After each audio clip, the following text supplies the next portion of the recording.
বন্ধুরা match হেরেও record গোলেন Rohit Sharma, নাম লেখালেন সচিন, ধোনি, কোহলিদের তালিকায়। বন্ধুরা আপনারা যদি দেখতে চান কি রেকর্ড গোলেন রোহিত শর্মা, তার ভিডিওটি লাস্ট অবধি দেখতে হবে, চ্যানেলটিকে সাবস্ক্রাইব করতে হবে, লাইক দিতে হবে এবং নোটিফিকেশন বেল আইকন দাবাতে হবে। বন্ধুরা টিম ইন্ডিয়া জাসপ্রীত বুমরাহর নেতৃত্বে প্রথম টেস্টে বিরাট জয় পেয়েছিল পার্থে অস্ট্রেলিয়ার বিরুদ্ধে, কিন্তু ভারতকে দ্বিতীয় টেস্টে 10 উইকেটে হারের সম্মুখীন হতে হয়েছে রোহিত শর্মার নেতৃত্বে। বন্ধুরা তারপরও টেস্ট ক্রিকেটে রোহিত শর্মার নেতৃত্বে একের পর এক হার, এদিকে ব্যাট হাতে রানের মধ্যে নেই, যার ফলে রোহিত শর্মা টেস্ট ক্রিকেটে ভবিষ্যৎ নিয়ে প্রশ্ন তুলছে একাধিক ক্রিকেট বিশেষজ্ঞ। বন্ধুরা অধিনায়ক হিসেবে লজ্জার রেকর্ড গড়লেন রোহিত শর্মা। অ্যাডিলেডে দিন রাতের পিঙ্ক বল টেস্ট হারের ফলে নাম লেখালেন দেশের দুই প্রাক্তন অধিনায়ক MS ধোনি ও বিরাট কোহলির তালিকায়। বন্ধুরা অধিনায়ক হিসেবে এই নিয়ে টানা 4টি টেস্টে হারলেন রোহিত।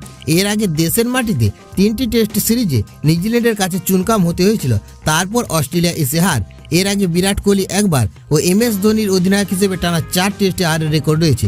ধোনি তো দুবার রয়েছে এমন রেকর্ড, এবার সেই তালিকায় রোহিত শর্মা। বন্ধুরা তবে ভারত অধিনায়ক হিসেবে সব থেকে বেশি টানা 6 টেস্ট হেরেছিলেন মনসুর আলী খান পদৌতি। সচিন টেন্ডুলকার টানা 5 টেস্ট হারের লজ্জার নজির রয়েছে, ফলে আগামী টেস্টে রোহিতের জন্য অগ্নি পরীক্ষা হতে চলেছে।